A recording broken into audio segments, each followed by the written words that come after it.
সাথী সভাপতি, উপস্থিত আমাদের এই পূর্ব মেদিনীপুর জেলার মায়াচর যে এলাকা, সেই এলাকার শ্রদ্ধেয় মা বোনেরা এবং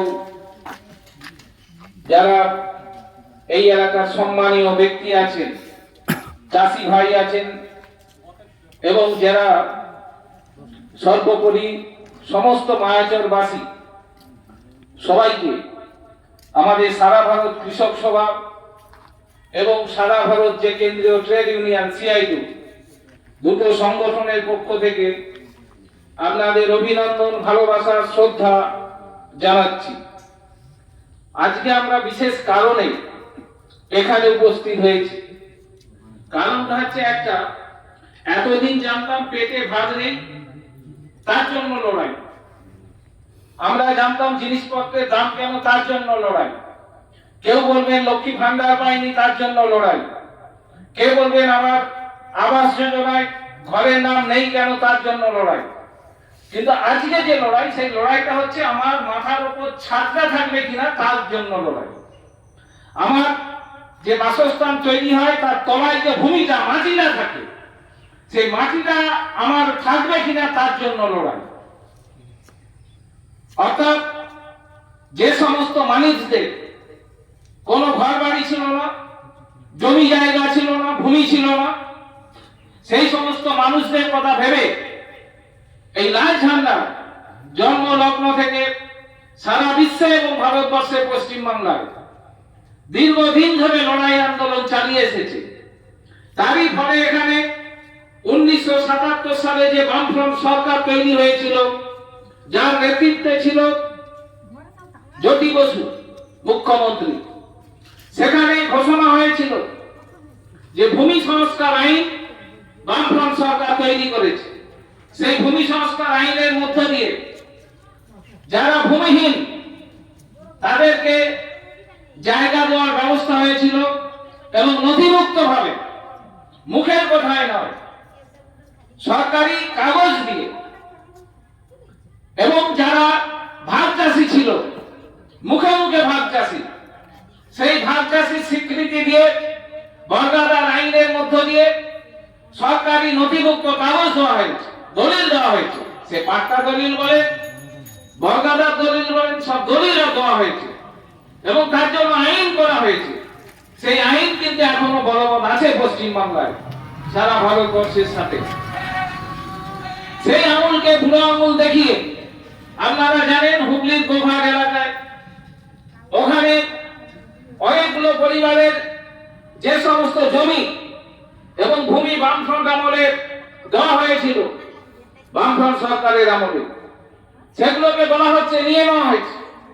তারা ভয়ে ছুটছে এদর ওদর বিভিন্ন প্রশাসনের কাছে, যদিও শুরু আর কিছু হয়নি।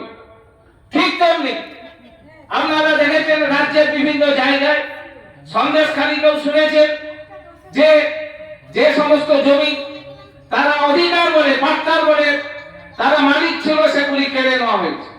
আরো বিভিন্ন জায়গায় রাজ্যের বিভিন্ন প্রান্তে এই ব্যবস্থা বলবৎ চলছে। তাহলে এমনিতেই একটা কথা আছে, পাড়ায় এক ঘরে যদি আগুন লাগে আর সেই আগুন নেভাতে কেউ যদি না এগিয়ে যায় জলের বালতি নিয়ে, সেই আগুনটা একটা বাড়িতে থাকে না, সব বাড়িতে আগুন লাগে। ঠিক তেমনি মায়াচর কিন্তু আজকে তার বাইরে নয়। মায়াচর, নয়াচর, এই দুটো এলাকা যে দ্বীপ, এগুলো আজকে গ্রাসে পড়েছে। আমরা এখানকার যারা কৃষক নেতা আছেন, সংগ্রামী মানুষ আছেন, তারা কিছুদিন ধরে আলাপ আলোচনার মধ্য দিয়ে আমরা বিএলআর অফিসে গিয়েছিলাম। শ্রীনিবাস বাবু বলেছেন সমস্ত ব্যাপারটা, কিন্তু ঘটনা হচ্ছে এইটা, তার মূল কথা সারাংশ এই মায়াচর নিয়ে তোলার একজন পঞ্চায়েত মেম্বার, প্রধান গ্রাম পঞ্চায়েত অফিস, বিএলআর ও বিডিও থেকে আত্মপত্তরা, নবান্ন বলুন, মুখ্যমন্ত্রীর রুম বলুন, সমস্ত জায়গায় একদম তীক্ষ্ণ নজরে আছে। যে নজরটা যুদ্ধকালীন পরিস্থিতিতে থাকে। কেন? ওটা কি এমন হলো যে মায়াচর নায়াচর আজকে সমস্ত সরকারের যে উচ্চতর দপ্তর, উচ্চতর কর্তা, তাদের নজরে 24 ঘন্টায় থাকছে। আমি যে কথাটা বলছি গল্প না, আপনারা শুনেছেন যে ইতিমধ্যে আড়াই মাধ্যমে 2 জন অফিসার প্রায় প্রতিনিয়ত এই এলাকায় ঘোরাঘুরি করছে এবং তারা ঘোরার মধ্য দিয়ে বিভিন্ন ফাঁকা জায়গায় বোর্ড লাগাবে এবং সেই বোর্ডে লাগিয়ে তারা গুগলে ম্যাপে ছবি তুলবে। এমনি ছবি না, সাদা মাটা না, যে ছবি আমাদের বাপ ঠাকুরদা মা বোন আত্মীয় স্বজন পরিবার পরিজন নিয়ে তুলি, সে ছবি না। এই ছবি গুগলে ম্যাপে এই ভূমিটাকে হরণ করবার জন্য, অর্থাৎ যার নামে আছে তার নামে থাকবে না, অন্যের নামে যাবে। এবং এটাও বলছেন আপনি দখল করে আছেন 3 বিঘা জায়গা, সেই 3 বিঘা জায়গা বামফ্রন্ট বলেছিল পাট্টা পাবেন, ইতিমধ্যে 111 একর পাট্টা পেয়েছেন বামফ্রন্টের আমলে। বাকি যে জায়গাগুলো আছে, যে জায়গাগুলো সরকার মনে করলে নিয়ে নেবে, নিয়ে এসে অন্য কাউকে দিতে পারে, কোন প্রকল্প করতে পারে, তো বিএলআরও সাহেব বললেন ইকো পার্ক করা হবে, এই জাতীয় কোনো প্রকল্প করা যেতে পারে। এছাড়াও বললেন আপনাদের জন্য একটা অপশন থাকবে। সেটা কি? প্রথম অপশন হচ্ছে আপনি যে জায়গাটা অধিকার করে আছেন সেই জায়গাটা যদি আপনি নিতে চান, পাক্কা সব ভুলে যান, আপনাকে 99 বছরের লিজে নিতে হবে। এবং আজকে আপনারা বলুন তো, এখানে যারা আছেন, সে মায়েরা বলুন, বয়স্ক যারা আমাদের সাথী বন্ধু যারা বসে আছেন, পুরুষ ভাইরা, এমন বেশভূষা কার আছে? একজন মানুষ হাত তুলতে পারবেন যে মুহূর্তে আপনি কয়েক লাখ টাকা বের করতে পারবেন? প্রত্যেক বাড়িতে একটা করে বেকার ছেলে আছে মিনিমাম, প্রত্যেক বাড়িতে বিবাহযোগ্য কন্যা আছে, প্রত্যেক বাড়িতে অসুস্থ রোগী আছে। তাহলে যে রোগী তার ট্রিটমেন্ট হচ্ছে না ভালোভাবে, বলবেন কোলা জানে না, ওটা করানো না। যে করানো আমাদের দেশের মন্ত্রীরা, ওই সিনেমা যারা নায়ক নায়িকা, তারা যেভাবে ট্রিটমেন্ট করে আপনি কি পান? আপনি যে ডাক্তার দেখালেন সে ডাক্তার হাতুড়ে, আমি কাউকে অসম্মান করছি না, অর্থাৎ সেই ডাক্তার দেখানোর পর আপনাকে আরো বড় বড় ডাক্তারের কাছে যেতে হয়। তাহলে আমরা একটা রোগ হলে একটা ছোটখাটো চিকিৎসকের কাছে কয়েক বছর কাটিয়ে দিয়ে লোকটাকে যখন মৃতপ্রায় আর চলছে না, যখন এই পাড়ার ডাক্তার গ্রামের ডাক্তার বলবে আমার দ্বারা সম্ভব না, এবার জমি মানুষের রানি করছে, সেই সময় হচ্ছে বড় জায়গায় যান কলকাতা। আগে তো যেতে পারলাম না টাকার অভাবে। তাহলে এই জায়গায় দাঁড়িয়ে যখন আমাদের পরিবার, এই জায়গায় দাঁড়িয়ে যখন আমাদের সংসার চলছে, ছেলে মেয়েটাকে লেখাপড়া শেখাতে পারছি না, চাকরি জোটেনি, আমরা কিভাবে আমার যে ভূমি, আমার যে দখল করা জমি 3 বিঘা জায়গা, যেটা আমি দীর্ঘদিন ধরে অধিকার বলে পেয়ে এসেছি, সেটাকে পুনরায় আমাকে আজীবনের জন্য নয়, 99 বছরের জন্য এককালীন টাকা দিয়ে নিতে হবে। আমি যে কথাটা বলছি গল্প নয়। বর্তমান যারা সরকারি আধিকারিক, সরকারের নিয়ন্ত্রণে চেয়ারে বসে আছেন, তারা বলছেন। সেই কারণে আজকে এই এলাকার মানুষের আমি বলছি ঠান্ডা থাকতে হবে না, আমাদের সাথে আসুন। কে তৃণমূলে ভোট দিয়েছেন, কে বিজেপিতে ভোট দিয়েছেন, কে সুসি, কে সিপিআই, কে ফরওয়ার্ড ব্লক করবেন, কে অন্য দল করবেন, আমাদের দেখার দরকার নেই। বাঁচার তাগিদে আমার ছেলে মেয়ে সন্তান সন্ততি নিয়ে তাদের ভবিষ্যৎ রক্ষা করার জন্য, আমার একটু মাথা বোঝার ছায়ের জন্য, আমার চাষাবাদের যেটুকু জমি পেয়েছি সেই অধিকারটা আমার থাকার জন্য, যে অধিকার বলে আমার ছেলে, আমার নাতি নাতনি সবাই হচ্ছে ভোগ করবে বংশানুক্রমে, সেই অধিকারের জন্য আসুন আমাদের সাথে একসাথে মিলিত হই। এর জন্য সিপিআইএম কে ভোট দিতে হবে না, সিপিআইএম এর ঝান্ডা কাঁধে নিতে হবে না। আসুন আমাদের সাথে একসাথে আমরা সংগ্রাম করি, আওয়াজ তুলি। আর এটা যদি না করতে পারি তাহলে এই বিপদ থেকে বাঁচার কোনো পথ নেই। আপনারা জানেন এই মায়াচরকে যখন অন্য জেলায় করে দেওয়ার জন্য কথা চলছিল, প্রায় হয়ে গিয়েছিল, আপনারাই ঢুকেছেন, এই মায়াচরবাসী আপনারাই ঢুকেছেন। আপনাদের গর্ব, আপনারা মেদিনীপুর জেলার লোক, শুধু মেদিনীপুর জেলার লোক না, আপনারাই প্রথম যখন আদিম অবস্থায় মানুষ বনে জঙ্গলে ঘুরে বেড়াতো, তারা যখন পাথরের ঘর্ষণে আগুন লাগাতে শিখেছিল, আগুন লাগানোর মধ্য দিয়ে, আগুন জ্বালার মধ্য দিয়ে আমাদের বিজ্ঞানকে হাতিয়ার করে আজকে আমরা এই অবস্থায় পৌঁছেছি। ঠিক জানবেন মেদিনীপুর জেলা একটা ছোট্ট দেশলাই কাঠি জানিয়েছিল, যার জন্য আজকে সারা ভারতবর্ষ পরাধীন মুক্ত হয়েছে। তারা পরাধীনতার শৃঙ্খলকে ছিঁড়েছে।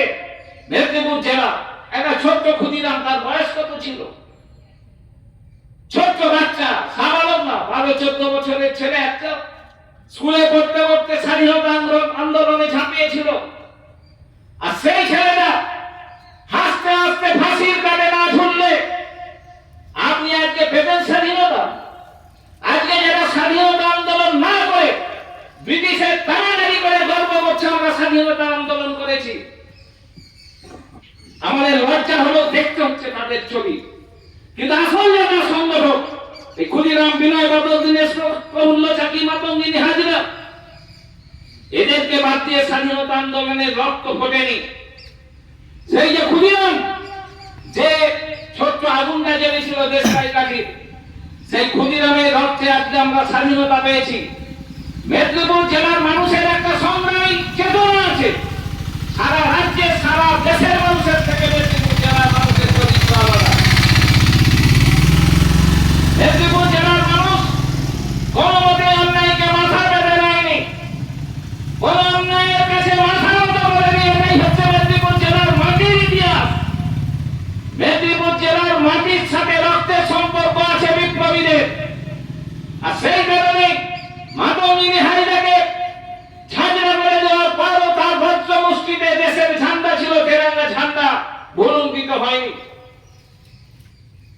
আজকে ক্ষুদিরাম যখন ফাঁসির কাটে গিয়েছিল, ভয়ে আত্মপক্ষ সমর্থন করেনি, ফাঁসির কাটে সগর্বে এগিয়ে গিয়ে সে বলেছে, পড়াও আমার, লাগাও আমার ফাঁসির দড়িটা। সেই জেলার মানুষ আপনারা, আর সেই জেলার মানচিত্রে আছে মায়াচর। আমি মনে করি সরকারি যতই বাঁধন আসুক, সরকারি যতই নিয়ম শৃঙ্খলা আসুক, যেখানে ক্ষুদিরাম, বিনয় বাদল, দীনেশরা, পতঙ্গিনীরা ব্রিটিশকে দাঁড়িয়ে স্বাধীনতা, সার্বভৌমত্ব রক্ষা করে সারা ভারতবর্ষের মধ্যে প্রথম রাজধানী কোনটা ছিল? এই মেদিনীপুর জেলা। কোনটা ছিল? কয়েক কিলোমিটার দূরত্বে তমলুক। তাম্রলিপ্ত সরকার প্রথম ভারতবর্ষে, দিল্লি না। দিল্লি তো মাথা নত করা। আসল সংগ্রামের সরকার তাম্রলিপ্ত সরকার তমলুক, আর তার পেছনে ছিল মেদিনীপুর জেলার মানুষ। এই গর্ব নিয়ে, এই চেতনা নিয়ে যদি আমরা রাত্রিতে ঘুমাতে পারি, দিনের বেলা ঘুম থেকে উঠে এই চেতনা নিয়ে যদি আমার সন্তানকে, আমার ছেলে মেয়েকে মানুষ করতে পারি, এই চেতনা নিয়ে যদি আমি রাস্তা চলতে পারি, এই চেতনা নিয়ে যদি আমি সংসার জীবনে থাকি, কোন শক্তির কাছে মাথা নত করতে হবে না, কেউ আমাদের পদানত করতে পারবে না, হার আমাদের হবে না, আমাদের জয়ের পতাকা উঠবে।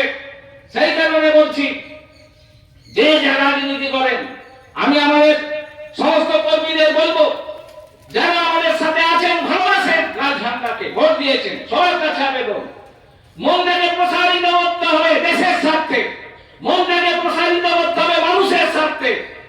আমরা সবাই একাত্ম হব, কোন ঝান্ডা নয়, কোন বিচার নয়, যে যেখানে ভোট দিয়েছেন দিন। আসুন আমাদের সাথে ভূমিটাকে রক্ষা করি, আমাদের বাঁচার তাগিদটাকে রক্ষা করি, মাথার উপর ছাদটাকে রক্ষা করি। আমার যে বংশানুক্রমিক, আমার যে বীজ থাকবে, সন্তান সন্ততি, ছেলে মেয়ে, তাদের জীবনীটাকে ভালো করবার জন্য, অতীতটাকে ভালো করবার জন্য, ভবিষ্যৎটাকে রক্ষা করবার জন্য আমরা সবাই এক হয়ে ঐক্যবদ্ধ ভাবে আমরা আসল লড়াই করে আমাদের পাক্কা স্বীকৃতি আমাদের নিতে হবে এবং আরো দিন মিছিল করতে হবে, প্রয়োজনে আরো বড় মিটিং করতে হবে, সেই পরিকল্পনা করছেন। এবং আমাদের আইনজ্ঞরাও প্রয়োজনে আসবেন এখানে মিটিং করতে, বড় বড় নেতারা আসবেন, কৃষক সমিতির নেতারা আসবেন, আরো বড় বড় নেতৃত্ব আসবেন, এসে বড় বড় জমায়েতের মধ্য দিয়ে আমরা আমাদের যে ভূমি তাকে আমরা রক্ষা করবো, এই বলে সবাইকে সংগ্রামী নিবেদন